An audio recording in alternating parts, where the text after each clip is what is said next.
ሸይጣን ጀሃነም ላይ ሚንበር ላይ ይቆማል ኹጥባውን ሊያደርግ የገዛ አገሩን በመክዳት ፍልስጤማውያን ከእስራኤል ጋር በሚያደርጉት ሬዚስታንስ የአገራቸውን ከወራሪ እየጠበቁ ባለበት ሰዓት ባለፉት ውጊያዎች ላይ ለወራሪ አድሮ ከወራሪ መሳሪያና እርዳታ እየተቀበለ የገዛ ህዝቡን ሲወጋ የነበረ ባንዳ ነው።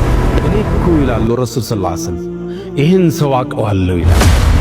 ሙስሊሞች ብዙ ጊዜ ነቢይ መሐመድ ከጠሩ በኋላ ፒስ ቢ አፖን ሂም ሰላም በሱ ላይ ይሁን የሚል ቃል ሲጠቀሙ በተደጋጋሚ እንሰማለን። የኔ ጥያቄ ሌሎች ነቢያትም አሉ። ለምሳሌ ነቢይ ኢሳን ሲጠሩ ይህንን ቃል ሲጠቀሙ ብዙ አንሰማ አይደለም? እነዚህ ሁሉ ነቢያት የተከበሩ ከሆኑ ለነቢይ መሐመድ የምትሰጡትን ቦታና ክብር ለምንድነው የማትሰጡት? ለነዚህ ከጀሃነም የመጨረሻም ይወጣው የመጨረሻም ጀነት የሚገባው ይሄ ሰው እኔ በህይወቴ አንድም ቀን እስራኤል እንዳለችው በሆነ ብዬ እመኛለሁ ብዬ አስቤ አላቅም ነበረ። ዛሬ ግን for the first time ever እስራኤል እንዳለችው በሆነ እያልኩ እየተመኘው ነው። ምንድነው የሚለውን መጨረሻ ላይ እነግራችኋለሁ። ግን በማ ጉዳይ ነው? በዚህ ጀለስ ጉዳይ፣ በያሲር አቡ ሸባብ ጉዳይ። ያሲር አቡ ሸባብ ትናንትና መወገዱን ሰምታችኋል ሁላችሁም። ያልሰማችሁ ሰዎች ኦር ሰምታችሁ ግን ያሲር አቡ ሸባብ ማን ነው የሚለውን ላላወቃችሁ ሰዎች አጭር ነገር ስለሱ ልንገራችሁና ምን ከእስራኤል ጋር ሊያስማማኝ እንደሚችል ልነግራችሁ ነው። ያሲር አቡ ሸባብ የገዛ አገሩን በመክዳት ፍልስጤማውያን ከእስራኤል ጋር በሚያደርጉት ሬዚስታንስ የአገራቸውን ከወራሪ እየጠበቁ ባለበት ሰዓት ባለፉት ውጊያዎች ላይ ለወራሪ አድሮ ከወራሪ መሳሪያና እርዳታ እየተቀበለ የገዛ ህዝቡን ሲወጋ የነበረ ባንዳ ነው። ደን ደግሞ ሬር ኬዝ የሚገቡ እርዳታዎችን ሲዘርፍና ህዝብ ጋር የተቸገረ የተራበ ህዝብ ጋር እንዳይደርስ ሲዘርፍ የነበረ ሽፍታ ነበር አቡ ሸባብ። ያሲር አቡ ሸባብ ከእስራኤል ጋር አድሮ ማለት ነው። እስራኤል እንደምታውቁት መጀመሪያ ላይ ትይዘው የነበረው ስትራቴጂ ምንድነው? ጋዛ ውስጥ ሐማስን ገልብጦ ስልጣን የሚይዝና ለሷ ፑፔት የሚሆነው አሻንጉሊት የሚሆን ከጋዛውያን የሆነ ግሩፕ በመስረት ፈልጋ ነበር። ነገር ግን ለሷ የሚያድር ባንዳ ፍልስጤማዊ ፍለጋ ስትንከራተት አንድም ሰልፍ ሪስፔክት ያለው ፍልስጤማዊ ማግኘት ባለመቻሏ ምን ምትይ ዙልፋ ምን ይላሉ? ደና ሲታጣ ምንድነው? ደና ሲታጣ ይመለመላል ጎባጣ እንደሚባለው ያሲር አቡ ሸባብ ጋዛ ውስጥ ድራግ በማዘዋወር ሐሺሽ በመሸጥ የሚታወቅ ወንጀለኛ ነበረ። በተደጋጋሚ እስር ቤት ውስጥም ነበረ በሐሺሽ ማዘዋወር። እንደሱ አይነትን ወራዳ ሰው መርጣ ማለት ነው አደራጀሽ ማለት ነው። ያሲር አቡ ሸባብ እንግዲህ ከሱ የሱ አይነት ወራዶችን ሰብስቦ ምን አደረገ? ጀብሐቱ ሻዕቢያ የሚባል ግሩፕ አቋቋመ። ኦር ባጭሩ ሻዕቢያ በሉት እንዲገባችሁ፣ ሻዕቢያ የሚባል ግሩፕ አቋቋመ። በዛ ግሩፕ ያንን ግሩፕ ይዞ ከእስራኤል ከወራሪዋ መሳሪያ እየተቀበለ የገዛ ህዝቡን ሲወጋ የገዛ ህዝቡ በእስራኤል አየር ጥቃት መሞቱ አላንስ ብሎት በዚህ ሽፍታ ጥቃት ደግሞ በጎን ሲወጋ እንዲሁም ደግሞ እርዳታ እንዳይገባለት እርዳታው ሲዘረፍ የነበረ ነው። ማን ነው ሲያደርግ የነበረው? ያሲር አቡ ሸባብ። ያሲር አቡ ሸባብ ከዚህም አልፎ ደግሞ የተኩስ አቁም ስምምነት ከተደረገ በኋላ ሳላህ አልጃፈራዊን የመሰለ የፍልስጤም እንቁ ልጅ የቀጠፈው ያሲር አቡ ሸባብ ነው። ያሲር አቡ ሸባብ እንግዲህ ትናንትና መገደሉ ሰምታችኋል። ናው ከእስራኤል ጋር የሚያስማ አንድ በሆነ ብዬ የተመኘሁት ምን ጉዳይ ነው? በአሟሟቱ ላይ ብዙ ነገሮች እየተነገሩ ነው። አንደኛው የቀሳም ተዋጊዎች ናቸው የገደሉትም ይባላል።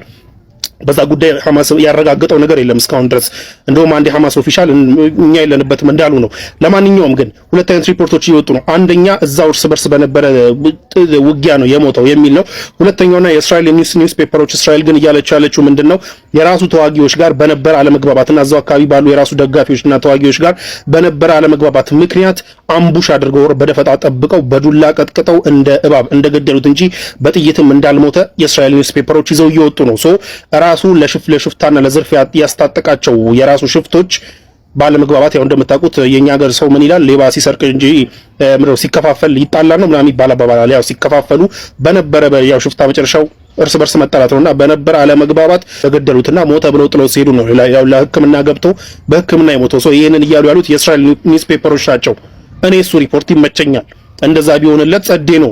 ቢኮዝ የገዛ ሀገሩን የከዳ የሀገሩ ህዝብ የሀገሩ ተወላጅ ልጆች በዛ ልክ የተጨፈጨፈው ዓለም አዝኖላቸው ባለ ሰዓት ግን እንደዛ አይነት ውጋት የሆነ ባንዳ ከወራሪ መሳሪያ የተቀበለ የገዛ ህዝቡን ሲወጋ የነበረ ባንዳና ካዲ እንደዛ አይነት መጨረሻ እንጂ ከዚህ ያነሰ አይገባውም። ሙስሊሞች ብዙ ጊዜ ነቢይ መሐመድ ከጠሩ በኋላ ፒስ ቢ አፖን ሂም ሰላም በሱ ላይ ይሁን የሚል ቃል ሲጠቀሙ በተደጋጋሚ እንሰማለን። ይሄ ቃል በጣም ደስ ይላል። በግሌ እኔ ወደዋለሁ። ግን የኔ ጥያቄ ሌሎች ነቢያትም አሉ። ለምሳሌ ነቢይ ኢሳን ሲጠሩ ይሄንን ቃል ሲጠቀሙ ብዙ አንሰማ። በቁርአን ውስጥ ነቢይ ዳውድ፣ ነቢይ ሙሳ፣ ነቢይ ኢሳ አሉ አይደለም? እነዚህ ሁሉ ነቢያት የተከበሩ ከሆኑ ለነቢይ መሐመድ የምትሰጡትን ቦታና ክብር ለምንድነው የማትሰጡት ለነዚህ? አሰላሙ አለይኩም። ወንድማችን ሙስሊሞች ላይ ያለውን ጥያቄ አንስቷል። ለጥያቄው ምላሽ ከመስጠታችን በፊት ግን ጥያቄውን ያቀረበበት መንገድ ማለትም ለነቢዩ መሐመድ ክብር ሰጥቶ ለኛም እንደዚሁ ሰላማዊ በሆነ መንገድ ስላቀረበ እናመሰግናለን። በዚህ መልኩ ለኛ ጥያቄ ከክርስቲያኖች መቅረቡ ማለት ነው ለኛ ብርቅዬ ስለሆነ ማለት ነው ምናመሰግን። ኦኬ ብዙዎቹ ተሳዳቢና አሽሟጣጭ ስለሆኑ ወይ ደግሞ ያልተጻፈላቸውን ስለሚያወሩ ማለት ነው። ወደ ጥያቄው ስንመጣ ምንድነው ፖይንቱ? እናንተ ሙስሊሞች ለነቢዩ መሐመድ የምትሰጡትን ክብር ለሌሎች ነብያቶች ለምንድነው የማትሰጡት? ለምሳሌ አለና የነቢዩ መሐመድ ስም ሲነሳ አለይሂ ሰላም በሳቸው ላይ ሰላም ይሁን ትላላችሁ፣ በሌሎቹ ላይ ግን አትሉም የሚል ነገር ነው። ትክክል ነው።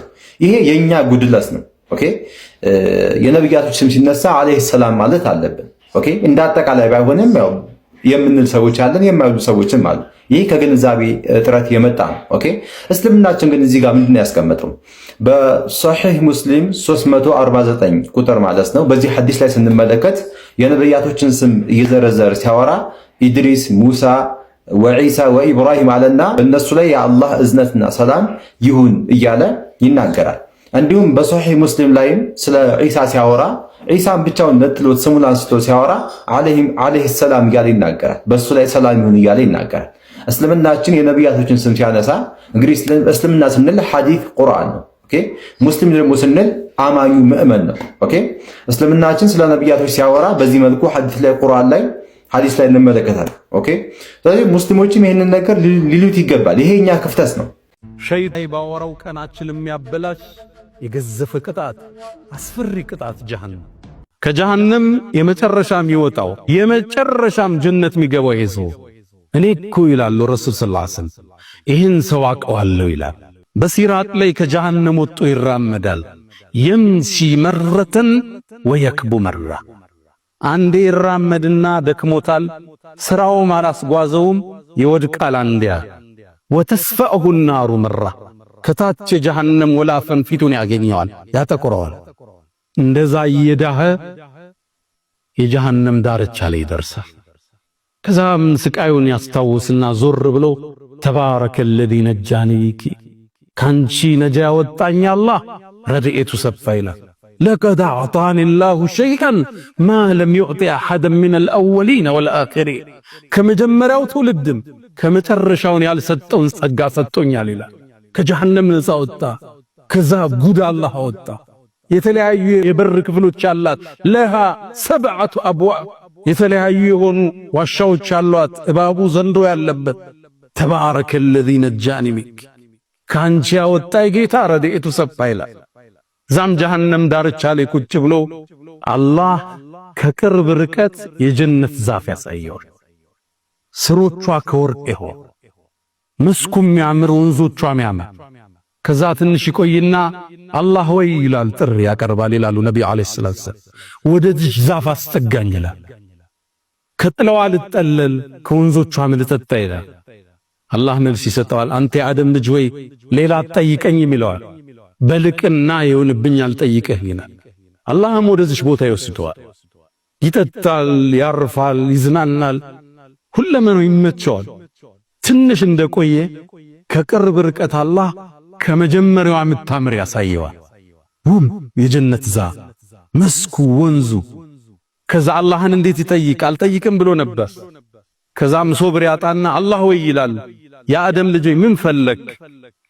ወደዚች ዛፍ አስጠጋኝ ይላል።